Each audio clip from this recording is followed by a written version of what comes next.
नमस्कार, चुनाव क्षेत्र में आपका स्वागत है। मैं हूं मुकेश कुमार। दोस्तों, प्रधानमंत्री नरेंद्र मोदी ने कांग्रेस के घोषणा पत्र पर एक हास्यास्पद मगर खतरनाक टिप्पणी करके माहौल में गर्मी पैदा कर दी है। उन्होंने कहा कि घोषणा पत्र या कांग्रेस ने उसे न्याय पत्र का नाम दिया है, न्याय पत्र पर मुस्लिम लीग की मुहर लगी हुई है। निश्चय ही ये उनका बयान शरारतपूर्ण है और इसका मकसद हिंदू मुसलमान की राजनीति करना है, इसमें कोई संदेह नहीं है। असल बात यह है, सोचना चाहिए हमें कि अगर ये नहीं है तो सच्चाई क्या है? अगर इतिहास के आईने में इस आरोप को देखेंगे तो क्या सामने आएगा? क्या महिलाओं, युवकों, किसानों को न्याय देना, गरीबों की बात करना मुस्लिम लीग का मैनिफेस्टो माना जा सकता है? दूसरा सवाल यह है कि खुद मोदी जी के पूर्वजों का इतिहास क्या रहा है? उनका मुस्लिम लीग से क्या रिश्ता नाता रहा है और उनकी नीतियों और कार्यक्रमों में कितना अंतर या एकरूपता मिलती है?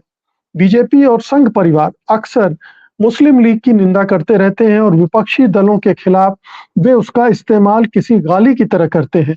मगर क्या सचमुच में वे एक दूसरे के जानी दुश्मन हैं या फिर वे महज एक राजनीतिक पैंतराबाजी है, विपक्ष को बदनाम करने का हथकंडा है? इतिहास इतिहास क्या कहता है? संघियों और लीगियों के बीच किस तरह के संबंध थे? उनके सोच में कोई अंतर था या समानता थी? जाने-माने सामाजिक कार्यकर्ता एवं इतिहास के जानकार प्रोफेसर राम पुनियानी हमारे साथ हैं, तो आइए उनसे इस बारे में बात करते हैं। प्रोफेसर पुनियानी, प्रोग्राम में आपका बहुत-बहुत स्वागत है। सीधा सा सवाल है कि मोदी जी ने ये जो वितंडावाद खड़ा किया है, एक माहौल बनाने की कोशिश की है चुनाव के दौरान। उसका इंटेंशन क्या है, मोटिव क्या है, ये सब समझ रहे हैं। लेकिन लोग ये भी जानना चाहते हैं कि उन्होंने कितना सच कहा है। क्या कांग्रेस के न्याय पत्र को मुस्लिम लीग के मैनिफेस्टो से किसी तरह से जोड़ा जा सकता है? जी देखिए, मैं इसमें हम 2-3 पहलुओं को देखेंगे। पहले हम ये देख लेते हैं कि मुस्लिम लीग के जो घोषणा पत्र थे, 1937 में असेंबली के चुनाव हुए, उस समय मुस्लिम लीग ने घोषणा पत्र जारी किया और उसके बाद भी उन्होंने घोषणा पत्र जारी किया। तो 1937 का घोषणा पत्र खास तौर से जो बात करता था, जिनको तथाकथित मुस्लिम इश्यूज़ की बात करता था, कि मुस्लिम कैसे खतरे में हैं, ये कांग्रेस जो हिंदू पार्टी है, वो कांग्रेस को हिंदू पार्टी कहते थे, इसका वर्चस्व बढ़ रहा है और इसके चलते मुसलमान यहाँ असुरक्षित हो सकते हैं। तो डुप्पो लुआब शॉर्ट में कहा जाए तो ये उनके घोषणा पत्र का मूल था और इसी को विस्तार में उन्होंने किया। दूसरी बात ये बता दूँ कि मुस्लिम लीग में भी एक लीडर थे, मैं उनका नाम भूल रहा हूँ, तो उन्होंने 1937 में जब मुस्लिम लीग की हार हुई, तो उन्होंने अपनी कमेटी में रखा कि मुस्लिम लीग जीतने की अपेक्षा कैसे कर सकती है, क्योंकि ये तो लोगों के मुद्दों को उठाती नहीं है। ये उनके अंदर का एक बड़ा लीडर कहता है और उसकी बात पर कोई ख्याल नहीं किया गया। मुस्लिम लीग अपने वही धर्रे पर चलती रही जिसमें मुख्य रूप से बात थी मुसलमानों के अधिकार और वो भी मुसलमानों में भी, जैसे मैं इस पे बात हम चर्चा करेंगे कि ये मुस्लिम लीग में जिन्ना साहब का दावा था कि हम 99% मुसलमानों का प्रतिनिधित्व करते हैं, पर वास्तव में मुस्लिम लीग जो थी वो केवल सभ्रांत, जमींदार, नवाब और उस प्रकार के लोगों के माध्यम से बनी थी शुरू में और बाद में इनका कोई सवाल नहीं उठता था कि आम लोगों की बात को उठाएं। जिन्ना साहब का जो दावा था कि हम 99% मुसलमानों की का प्रतिनिधित्व करते हैं, वो पूरी तौर से एक गलत बात थी। वो इसलिए 1940 में भी जब उन्होंने पाकिस्तान का प्रस्ताव लाहौर में पास करवाया, उसके तुरंत बाद अल्लाह बख्श, जो उस समय सिंध के प्राइम मिनिस्टर थे, तब चीफ मिनिस्टर को प्राइम मिनिस्टर कहा जाता था, तो उन्होंने नेशनल मुस्लिम्स कॉन्फ्रेंस बुला के पाकिस्तान के प्रस्ताव की निंदा की और इसी प्रकार से दूसरे जो ज़्यादा मुसलमान संगठन थे, जो आमतौर से गरीब मुसलमानों का प्रतिनिधित्व करते थे, उन्होंने भी पाकिस्तान की मांग की निंदा की और उन लोगों ने मुख्य रूप से जो बात उठाई, अल्लाह बख्श हों या दूसरे मुस्लिम नेता जो इसके विरोध में थे, उन्होंने कहा भाई आम मुसलमानों का सवाल है, उनकी रोजी-रोटी से जुड़े हुए, उनकी यहाँ की नागरिकता से जुड़े हुए और उसके लिए हम काम करना चाहेंगे।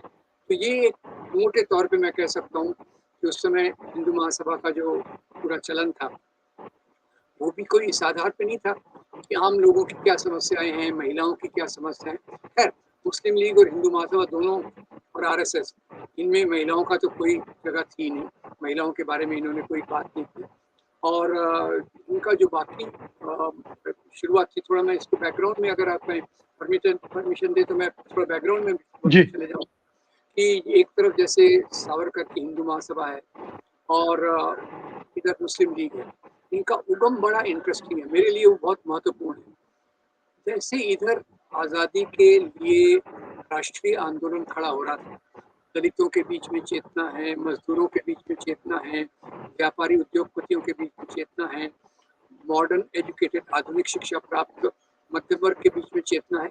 इसके माध्यम से राष्ट्रीय आंदोलन का उदय हो रहा था और इस राष्ट्रीय आंदोलन ने अंग्रेजों के सामने मांगे क्या रखी, यानी पहले बहुत संगठन थे और उन्होंने कहा कि भाई हमको अंग्रेजों से अपनी मांग रखना है तो पॉलिटिकल ऑर्गेनाइजेशन होना चाहिए था, इसलिए कांग्रेस की स्थापना हुई। और कांग्रेस ने 3 मुद्दे अपने पहले अधिवेशन के बाद उठाए।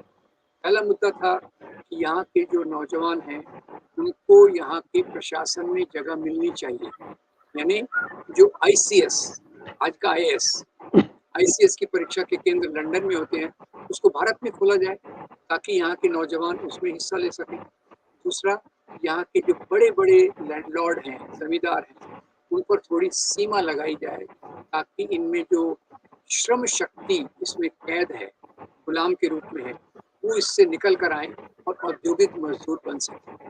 तीसरा ये था, भारत में उद्योग धंधों के विकास के लिए इन क्षेत्रों में बिजली, पानी, सड़क, इसका इंतजाम किया जाए था। ये 3 बातें। अब इधर एक कांग्रेस बनती है जिसमें आम लोग शामिल उनका आधार है। अब दूसरी तरफ से इसी समय जो मुस्लिम लीग की विचारधारा के पहले लोग थे, मुस्लिम सांप्रदायिकता के पहले विचार और हिंदू सांप्रदायिकता के लोग थे, ये साथ में आते हैं। सबसे बड़ी बात, इसका ज़्यादा उल्लेख नहीं होता। ये मिलकर एक संगठन बनाते हैं, यूनाइटेड इंडिया पैट्रियोटिक एसोसिएशन। इसमें ढाका के नवाब हैं, काशी के राजा शिव प्रसाद हैं, हिंदू मुसलमान दोनों हैं। और ये United India patriotic association British queen को अपनी लॉयल्टी, अपनी वफादारी अर्पित करता है, कहता है हम आपके वफादार ये हैं और हम आपके साथ में रहेंगे, और ये भी हम करेंगे कि आपके प्रति जो वफादारी कांग्रेस के कारण कम हो रही है उसको हम निराकार करने की कोशिश करेंगे। तो ये यूनाइटेड इंडिया पैट्रियोटिक एसोसिएशन का एजेंडा बिल्कुल अलग हो गया। अब अंग्रेजों ने क्या किया, यूनाइटेड इंडिया पैट्रियोटिक एसोसिएशन में भी फूट डालने के लिए इसके मुसलमान एलिमेंट्स को 1906 में शिमला में बुलाया, आगा खान के नेतृत्व में। तो उनको वाइसरॉय ने कहा कि भाई आप तो मुसलमानों के प्रतिनिधि हैं, आपकी जो मांगे हैं हम मांगने के लिए तैयार, मानने के लिए तैयार हैं। तो उन्होंने अपनी जो संबंधित, उनकी जमींदारी से संबंधित चीज़ें थी वो रखी और उसको ब्रिटिश इसने मान लिया और वहाँ से मुस्लिम लीग की शुरुआत हुई। और मुस्लिम लीग के साथ ही समांतर 1915 में, पहले 1909 में पंजाब हिंदू सभा बनी, फिर 1915 में हिंदू महासभा बनी। और हिंदू महासभा में वही राजा, जमींदार, ये लोग थे और इन्होंने फिर एक डिवाइड की बात करना चालू किया। मुस्लिम लीग ने धीरे धीरे मुस्लिम राष्ट्र की बात की, हिंदू महासभा ने हिंदू राष्ट्र की बात की। और जैसे हिंदू महासभा वालों का एक और बोलना था कि कांग्रेस जो मुसलमानों के अंदर ले रही है, अंदर पार्टी में ले रही है, ये गलत है, ये इससे हमारा भारत, हमारे हिंदू समाज कमजोर हो जाएगा। और उस उधर से मुस्लिम लीग ने अभी से कहना शुरू कर दिया कि कांग्रेस जो है ये तो हिंदुओं की पार्टी है। अब इसमें अगली कड़ी आती है 1923 में। 1923 में विनायक दामोदर सावरकर एक किताब लिखते हैं, हिंदुत्व और हु इज ए हिंदू, और उसमें वो हिंदुत्व की परिभाषा देते हैं, हिंदू राष्ट्र की परिभाषा का लक्ष्य रखते हैं और इसी को लेकर 1925 में राष्ट्रीय स्वयंसेवक संघ बनता है हिंदू राष्ट्र की बात को लेकर। तो यहाँ समांतरता देखिए, एक तरफ मुस्लिम राष्ट्र की बात हो रही है, एक तरफ हिंदू राष्ट्र की बात हो रही है। ये इसका पहला बात है। इसके बाद मैं आगे और बताऊंगा आगे इन्होंने किस प्रकार से अपनी राजनीति को चलाया। जी, तो पहला पड़ाव, ये पहला जो कदम है, इसमें दोनों तरह की सांप्रदायिकता, दोनों तरह के संगठन साथ साथ चल रहे हैं, उनका सोच एक दूसरे से है, एक दूसरे के साथ सहयोग भी कर रहे हैं। वो एक दूसरे के साथ जो एक राष्ट्रवादी विचारधारा वाली कांग्रेस पार्टी है, उस पर अटैक भी कर रहे हैं। और तीसरा, वो अंग्रेजों का साथ भी दे रहे हैं। अंग्रेजों के लिए काम करने की बात कर रहे हैं, भारतीयों की मुक्ति आज़ादी की बात नहीं है। और निचले तबकों से उनका कोई लेना देना नहीं है। ये बेसिकली जो संपन्न वर्ग है, धनवान तबका है, वो अपने हितों की रक्षा के लिए संगठित हो रहा है और धर्म का सहारा ले रहा है। ये राजनीति इन दो संगठनों की या दो धाराओं की रही है। वो कैसे आगे चलकर एक दूसरे का सहयोग करती है, इसका दूसरा पड़ाव कब देखने को मिलता है? जब सरकारें बनती हैं और मिलजुल कर ये सरकारें बनाते हैं। देखिए, दूसरा पड़ाव हम कह सकते हैं 1937 में असेंबली चुनाव हुए और उसमें कांग्रेस बहुत बड़ी मात्रा में जीत कर आई और इसने बहुत राज्यों में अपनी मिनिस्ट्री बनाई। बंगाल और सिंध में उस समय से हिंदू महासभा और मुस्लिम लीग ने मिलकर सरकार बनाई और उसके बाद 1939 में कांग्रेस मिनिस्ट्रीज ने इस्तीफा दे दिया। क्यों इस्तीफा दिया? प्रथम महायुद्ध चालू हो रहा था और अंग्रेजों ने भारतीयों को पूछे बगैर भारत को द्वितीय महायुद्ध में झोंक दिया। पुनिया जी, मैं गलत नहीं हूं तो 4 राज्यों में इन्होंने मिलकर सरकार बनाई। पंजाब, सिंध के अलावा नॉर्थ वेस्ट फ्रंटियर स्टेट में भी और यहाँ बंगाल में भी। मैं आ रहा हूँ उसको। जी। मैं तो 2 पड़ाव में था। पहले पड़ाव में ये 2 राज्य हैं, दूसरा पड़ाव कब आता है? 1939 में। कांग्रेस सरकार का विरोध करती है कि भाई आपने हमको बिना पूछे द्वितीय महायुद्ध में झोंक दिया। तो इस बात पर कांग्रेस मिनिस्ट्रीज इस्तीफा दे देती हैं। तो उसको डे ऑफ डिलीवरेंस करके मुस्लिम लीग सेलिब्रेट करती है, हिंदू महासभा उसका साथ देती है। इसके बाद हिंदू महासभा और इनका मिलकर 4 राज्यों में सरकार बन जाती है। अब ये सरकारों में आपको एक मजा बताता हूँ कि एक तो पहले हम सिंध को देखें। सिंध में मुस्लिम लीग और इनकी सरकार है। सावरकर बहुत तारीफ करते हैं उसकी और हिंदू महासभा की उपस्थिति में मुस्लिम लीग पार्टीशन का प्रस्ताव वहां रखती है और हिंदू महासभा के लोग उसका विरोध नहीं करते। बंगाल पे आइए। बंगाल में श्यामा प्रसाद मुखर्जी हैं, सरकार में हैं और वो 1942 का जब पूरा महानतम आंदोलन चालू होता है तो वो वाइसरॉय को पत्र लिखते हैं कि आप चिंता मत कीजिए, इस आंदोलन को मैं यहाँ दबा दूंगा और आप भी इस आंदोलन को आगे मत बढ़ने दीजिए कि हमारी शांति को भंग करेगा। तो ये 2 मुख्य पड़ाव यहाँ दिखते हैं।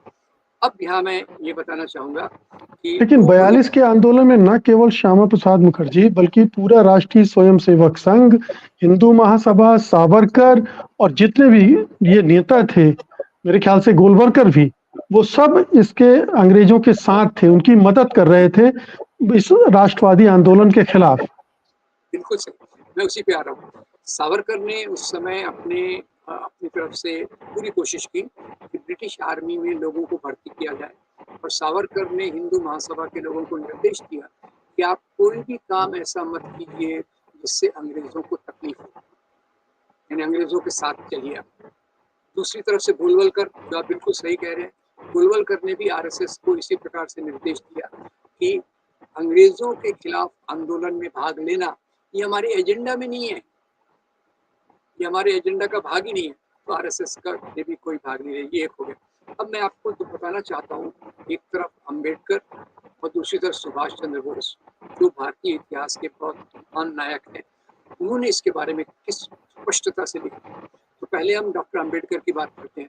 1940 में वो एक किताब लिखते हैं, पार्टीशन और द प्रॉब्लम ऑफ पाकिस्तान, ऐसे कुछ टाइटल है उसका। उसमें वो लिखते हैं कि ये कहने में बड़ा अजीब लगेगा कि हिंदू महासभा और मुस्लिम लीग, इनके विचार एक दूसरे से मिलते हैं। ऐसा लगता है कि एक दूसरे के विरोध में हैं, पर आप सिद्धांत तौर से देखेंगे तो जिन्ना और सावरकर जो कह रहे हैं वो एक ही बात है, वह धर्म के नाम का राष्ट्र। सुभाष चंद्र बोस इसका थोड़ा और डिटेल में। सुभाष चंद्र बोस पहले तो सावरकर को मिलते हैं तो दावा किया जाता है कि सावरकर ने उनको आज़ादी बनाने की सलाह दी, जो पूरी तौर से गलत है। सुभाष चंद्र बोस की बायोग्राफी में या और किसी जगह पे बात की। दूसरा, सुभाष चंद्र बोस ने 1942 में हिंदू महासभा जिन्ना दोनों को कहा कि आप 1942 के आंदोलन में भाग लीजिए, ये उन्होंने रेडियो ब्रॉडकास्ट से अपील की और ये दोनों ने तो खैर माना नहीं। तो उसके बाद उन्होंने उनकी किताब जो है इंडिया स्ट्रगल फ्रॉम 1920 टू 1942, उसमें वो लिखते हैं कि मुस्लिम लीग और सावरकर ये अंग्रेजों के पिट्ठू हैं। उन्होंने देखा, जब उन्होंने तो कहा, गांधी को कहा कि भाई 1941 में वो गांधी जी को मिले, गांधी जी को उन्होंने कहा ठीक है, मैं आपके और मेरे विचार अलग है, मैं हिंसा के तरीकों से मेरा परहेज नहीं है। और उन्होंने फॉरवर्ड ब्लॉक जो बनाई, फॉरवर्ड ब्लॉक को भी उन्होंने कहा आप अंग्रेजों के खिलाफ आंदोलन कीजिए। सुभाष चंद्र बोस का नेतृत्व देखिए, एक तरफ आजाद हिंद फौज बनाते हैं, उस आजाद हिंद फौज के खिलाफ ब्रिटिश सरकार जो लड़ती है उसको सावरकर उसको मदद देते हैं। सावरकर अप्रत्यक्ष रूप से नेताजी बोस के प्रयत्नों का विरोध कर रहे हैं। और इसके बाद फिर सावरकर ने ये जो बात कही नेताजी बोस ने, उसमें उन्होंने स्पष्ट रूप से कहा कि मुस्लिम लीग और हिंदू महासभा ये अंग्रेजों के पिट्ठू हैं, इनसे कोई उम्मीद नहीं की जाना चाहिए और इनसे दूर रहना चाहिए। अब आखिरी बात मैं कह रहा हूँ, अभी सावरकर की फिल्म आई, ये फिल्म के बारे में बात नहीं करूंगा मैं। फिल्म में बताने की कोशिश की गई कि सुभाष चंद्र बोस और सावरकर एक तरीके वेवलेंथ पे थे, विचार मिलते थे। तो चंद्र कुमार बोस, नेताजी के प्रपोज ग्रैंडसन, उन्होंने ट्वीट किया कि आप मेहरबानी करके सुभाष चंद्र बोस को सावरकर के करीब मत कीजिए। सुभाष चंद्र बोस एक सर्वसमावेशी इंक्लूसिव सेक्युलर लीडर थे, जबकि सावरकर के विचार इससे पूरे अलग थे। तो लुब्बल ये है कि एक तरफ मुस्लिम लीग की वही विचारधारा थी जिसने कांग्रेस का विरोध किया, और अंग्रेजों के साथ मिलकर कांग्रेस का, उनकी विचारधारा भी क्या थी कि हमको हिंदुओं के खिलाफ लड़ना है, हम अंग्रेजों से मिलके हिंदू, उनके लिए कांग्रेस पार्टी थी, ये उनका। और इधर से हिंदू महासभा आरएसएस क्या कह रहे हैं कि भाई हमको मुसलमानों के खिलाफ लड़ना है, और वो इसलिए हम अंग्रेजों से अगर मदद लेंगे तो ये इनके खिलाफ हम लड़ सकेंगे। तो दोनों की विचारधारा एक ही है, दोनों अंग्रेजों को मदद करते हैं, दोनों आज़ादी के आंदोलन के विरोध में रहते हैं, और दोनों कांग्रेस के राष्ट्रवाद की, कांग्रेस के आंदोलन की पूरी आलोचना करते हैं। और अंतिम पॉइंट, अभी गोडसे ने गांधी का मर्डर किया, यानी गांधी को जिम्मेदार ठहराया सब चीजों के लिए। इन लोगों ने उस प्रकार की आलोचना मुस्लिम लीग को भी नहीं की कि भले ही 1923 में सावरकर ने अपनी किताब में लिखा था कि यहाँ दो राष्ट्र हैं, एक हिंदू राष्ट्र और दूसरा मुस्लिम राष्ट्र। 1938 में भाई परमानंद हिंदू महासभा के स्पीच में कहा था कि इस देश में दो राष्ट्र हैं, ये जो जिन्ना कहते हैं, मैं उससे सहमत हूँ। इसलिए इसका दो ही सोल्यूशन है, या तो भारत का पार्टीशन हो या हिंदू राष्ट्र के अंदर अलग से मुस्लिम राष्ट्र बने। तो ये बल्कि उन्होंने ही नहीं, लाला लाजपत राय ने भी अखबार में आर्टिकल लिखकर कहा कि दोनों साथ नहीं रह सकते, दो राष्ट्र बनने चाहिए। उन्होंने भी दो राष्ट्र के सिद्धांत की वकालत की थी। मैं आपसे सहमत हूँ। उन्होंने ट्रिब्यून नाम के अखबार में 13 पत्र लिखे थे, 13 आर्टिकल्स लिखे थे, उसमें लाला लाजपत राय इसी बात को कह रहे हैं। तो मूल रूप से ये जो नरेंद्र मोदी जी कह रहे हैं मुस्लिम लीग के मैनिफेस्टो से, तो कांग्रेस का मैनिफेस्टो मिलता ही नहीं। लगे हाथ बता दूं कि कांग्रेस का ये जो मैनिफेस्टो है मुझे कम से कम बहुत अच्छा लगा। उसका अगर ये 50% भी प्राप्त कर सकें जीतने के बाद, अगर जीते तो मेरे ख्याल से भारत का नक्शा बदल जाएगा। तो उसको ये मुस्लिम लीग से जोड़ना एकदम धर्म के नाम की राजनीति करने जैसा है। जी, एक और पहलू पर रोशनी डालना जरूरी है कि दोनों ही संगठन देश को और समाज को बांटने की रणनीति और कार्यक्रम चलाते रहे। मतलब नीतियों और कार्यक्रमों के मामले में दोनों में समानता है। एक दूसरे समुदाय के खिलाफ घृणा, गलत इतिहास, जो भी हथकंडे होते हैं सांप्रदायिकता के, वो इस्तेमाल करता रहा। उधर मुस्लिम लीग और इधर जो हिंदुओं के संगठन थे, चाहे वो आरएसएस रहा हो, चाहे हिंदू महासभा रहे हो, या इस तरह के और भी संगठन थे छोटे छोटे कई देश में, वो सब यही काम करते रहे। और आखिरी पड़ाव में आपने गांधी की हत्या का जिक्र किया है, लेकिन पार्टीशन में जो हिंसा हुई उसमें ये दोनों का बड़ा रोल था। उधर मुस्लिम लीग के नेतृत्व में मारकाट हुई और इधर इन संगठनों के नेतृत्व में मारकाट हुई। इन्होंने कहीं शांति स्थापित करने की कोई कोशिश नहीं की। इन्होंने मेल जोल भाईचारा बचाने की कोशिश नहीं की। ये मारकाट को सुनिए जो ढंग से चलाने के कार्यक्रम में जुटे रहे। जी बिल्कुल सही। और अंत एक ही में, और जो बीच में कहा ना, इन्होंने एक दूसरे के और वो सांप्रदायिक हिंसा का बड़ा आधार वही था। मुस्लिम लीग ने हिंदुओं के खिलाफ, हिंदू महासभा आरएसएस ने मुसलमान। इसमें सरदार वल्लभ भाई पटेल आरएसएस को बैन करते हैं, और गोलवलकर जो उस समय आरएसएस के सर संघचालक थे, उनको एक पत्र लिखते हैं कि आरएसएस के कार्यकर्ताओं ने देश भर में नफरत फैलाई, और इसी नफरत के कारण हमें अपना राष्ट्रपिता खोना पड़ा। तो ये मैं केवल आपने जो कहा उसको मैं केवल ऐड करना चाहता हूँ कि इन्होंने नफरत फैलाई का सबसे बड़ा प्रमाण सरदार वल्लभ भाई पटेल का वो पत्र है, तो उन्होंने उस समय, जो उस समय सच था, आज तो और भी सच।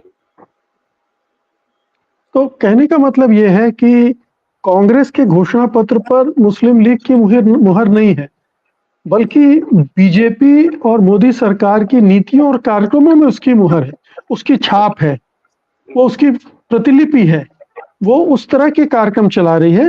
फर्क इतना है कि वो मुस्लिम के नाम पे करती थी, ये हिंदू के नाम पे कर रहे हैं।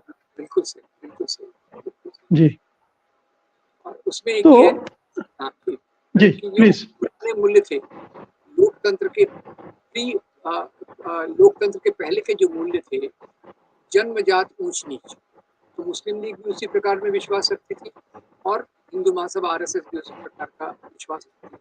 और दोनों तरफ से एक प्रकार का जो तानाशाही का निजाम होता है, वो उनकी एक चॉइस रहता है, क्योंकि लोकतंत्र तो आगे की बात है, ये तो धर्म के नाम पे करते हैं। इसलिए आप देखिए पाकिस्तान में लगातार तानाशाही टाइप ही रहा है, और यहाँ भी उसी प्रकार की राजनीति विकसित हो रही है जो तानाशाही की राजनीति। जी, यहाँ एक बात और जोड़ना जरूरी है कि आज के हिंदुस्तान में मुस्लिम लीग या इंडियन मुस्लिम लीग की हैसियत क्या है कि उसकी मुहर लगवाने की कोई पार्टी सोचे भी। नहीं, वो तो खैर मुस्लिम लीग की तो हवा पार्टीशन के बाद यहाँ से खत्म हो गई, और केरला में एक इंडियन यूनियन मुस्लिम लीग है, पर उसका चरित्र बिल्कुल अलग है।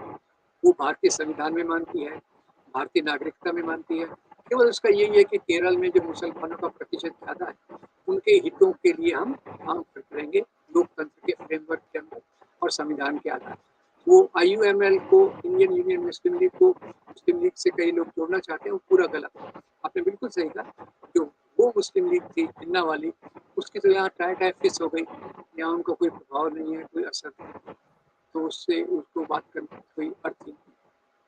जी, तो कभी ओवैसी से जोड़ना, कभी मुस्लिम लीग से जोड़ना, कभी औरंगजेब को ले आना, ये एक बेसिकली एक सांप्रदायिक राजनीति है। इसको मोदी जी ने, उनकी पार्टी ने गालियां बना दिया है, और किसी विपक्षी दलों को बदनाम करने के लिए इनका इस्तेमाल कर रहे हैं।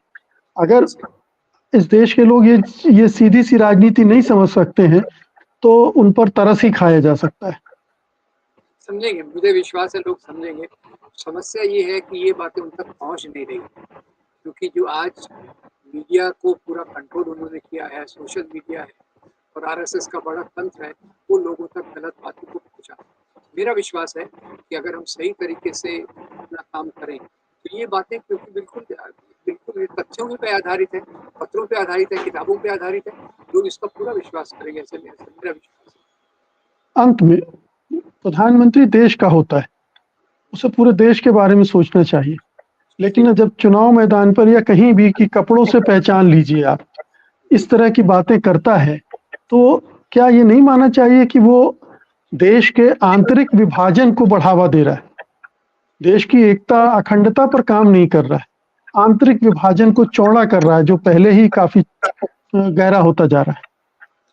ये मोदी इसमें काफी मंजे हुए खिलाड़ी हैं, और जगह जगह पे अंग्रेजी में जिसको कहते हैं डॉग विसल के माध्यम से वो मुसलमानों को टारगेट करते हैं। एक तरफ से उन्होंने वो राष्ट्रीय मुस्लिम मंच बनाया है संभ्रांत मुस्लिमों को अपने साथ जोड़ने के लिए, पर वो विभाजनकारी राजनीति के डॉग विसल वो सबसे मंजे हुए हैं पूरे बीजेपी पार्टी। जी, बहुत बहुत शुक्रिया प्रोफेसर पुनियानी, इस अहम मुद्दे पर बातचीत करने के लिए आपका धन्यवाद।